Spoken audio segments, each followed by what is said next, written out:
Everyone's favourite useless goddess is here to cause some mischief.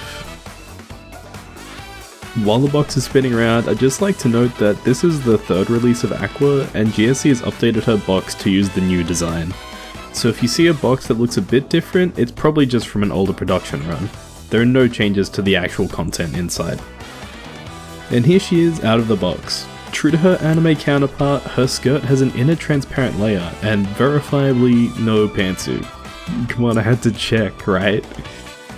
Her hair looks great, especially with the big loop where it's tied up at the back. The ponytail part is completely attached to the back of her head, unlike a lot of other Nendos where similar hair parts can be removed or twisted in some way. Posed with her staff, Aqua looks quite cute, and you could even forget for a moment that she's, well, Aqua. The staff itself looks fine, but I had a bit of trouble keeping it in her hand. It's a minor annoyance, but not a big deal.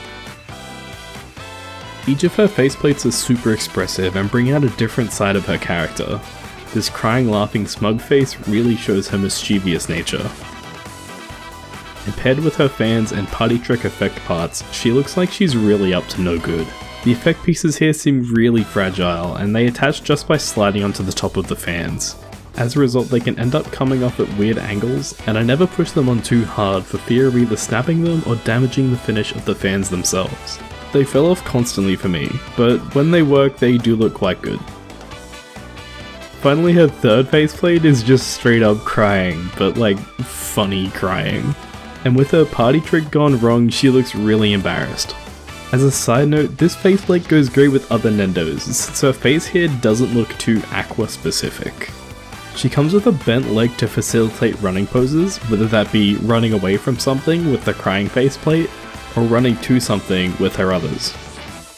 That brings me to what I love the most about this figure, which is the versatility of how you can present Aqua. Whether she's a cool goddess, a total dumbass, or a sucky crybaby, it's up to you, and the leftover faceplates you don't use are great expressions that you could use on any other Nendo. The issues I've personally had with the accessories aren't deal breakers, and they don't make a huge difference unless you plan to constantly swap her poses around.